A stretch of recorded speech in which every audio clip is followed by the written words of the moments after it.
Hi అండి, welcome to Winnie చేతి వంట. నా పేరు అంబిక.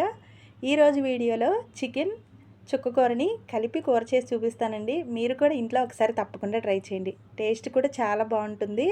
మరి ఎలా తయారు చేసుకోవాలి, ప్రాసెస్ ఏంటో చూసేద్దాం. వీడియో అయితే ఎక్కడ స్కిప్ చేయకుండా చూసేయండి.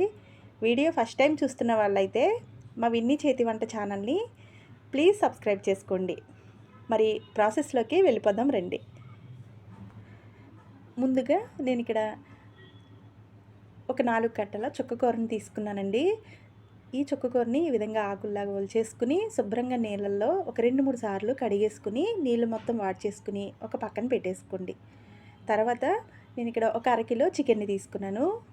నేను బోన్స్తోనే తీసుకున్నానండి. మీరు కావాలి అంటే బోన్లెస్ అయినా తీసుకోవచ్చు. ఈ చికెన్ కూడా ఉప్పు వేసి శుభ్రంగా ఒక 2-3 సార్లు కడిగేసుకుని పక్కన పెట్టేసుకున్న తర్వాత దీనిలోకి కొద్దిగా నూనె, అలాగే కొంచెం ఉప్పు, అలాగే కొద్దిగా కారాన్ని కూడా వేసేసుకుని ఈ మొత్తాన్ని ఒకసారి ఈ విధంగా కలిపేసుకుని పక్కన పెట్టుకోండి. ఇలా కలుపుకోవడం వల్ల టేస్ట్ కూడా చాలా బాగుంటుందండి. కొద్దిసేపు ఈ విధంగా పక్కన పెట్టేసుకోండి. ఒక పావుగంట తర్వాత మనం కూర వండుకునే కడాయి తీసుకొని దానిలోకి ముందుగా మనం కలిపి పెట్టుకున్న చికెన్ కూడా వేసేసుకోండి.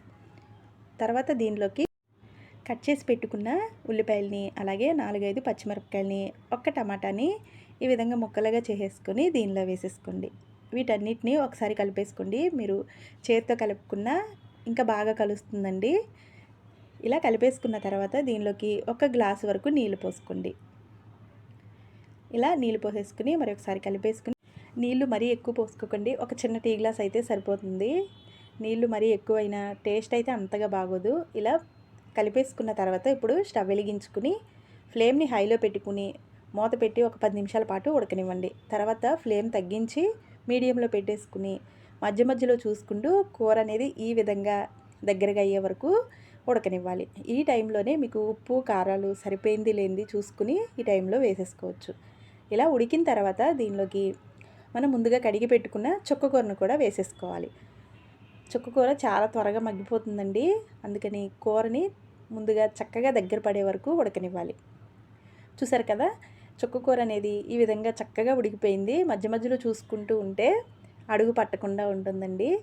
అంతేనండి, చుక్కకూర చికెన్ కూర అయితే రెడీ అయిపోయింది. మీరు కూడా ఇంట్లో ఒకసారి తప్పకుండా ట్రై చేయండి. టేస్ట్ అయితే చాలా బాగుంటుంది, గోంగూర చికెన్ లాగా. మరి మీరు కూడా ఇంట్లో ఒకసారి తప్పకుండా ట్రై చేసి మీకు ఎలా వచ్చిందో కింద కామెంట్ చేయండి. వీడియో నచ్చితే లైక్ చేసి మీ ఫ్రెండ్స్కి, రిలేటివ్స్కి షేర్ చేయండి. ఇలాంటి మరిన్ని వీడియోస్ కోసం మా విన్నీ చేతి వంట ఛానల్ని సబ్స్క్రైబ్ చేసుకోండి. Thanks for watching.